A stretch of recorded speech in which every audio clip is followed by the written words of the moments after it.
આમોદના નાયર ગામ પાસે ભયંકર અકસ્માત, રિક્ષા ચાલકનું ઘટના સ્થળે જ મોત થયું. પ્રાપ્ત માહિતી અનુસાર ભરૂચ જિલ્લાના આમોદના નાયર ગામ પાસે એક ખાનગી લક્ઝરી અને રિક્ષા વચ્ચે ગમખ્વાર અકસ્માત થયો હતો. આ અકસ્માતમાં રિક્ષામાં સવાર મુસાફરો પૈકી રિક્ષા ચાલકનું કરુણ મોત નીપજ્યું હતું, જ્યારે અન્ય લોકોને ગંભીર ઇજાઓ થઈ હોય સારવાર માટે હોસ્પિટલ ખસેડાયા હતા.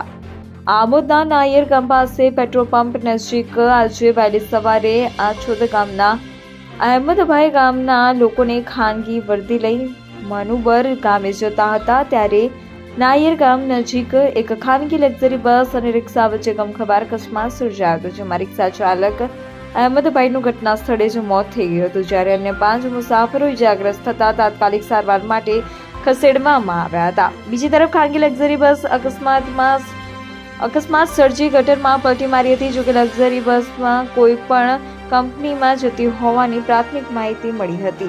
આ અકસ્માતમાં પગલે લોકોના ટોળેટોળા ઘટના સ્થળે ઉમટી પડ્યા હતા અને આમોદ પોલીસે ઘટના સ્થળે પહોંચી વધુ તપાસ હાથ ધરી હતી. રિપોર્ટર ભરત પરમાર, BNS ગુજરાતી, આમોદ.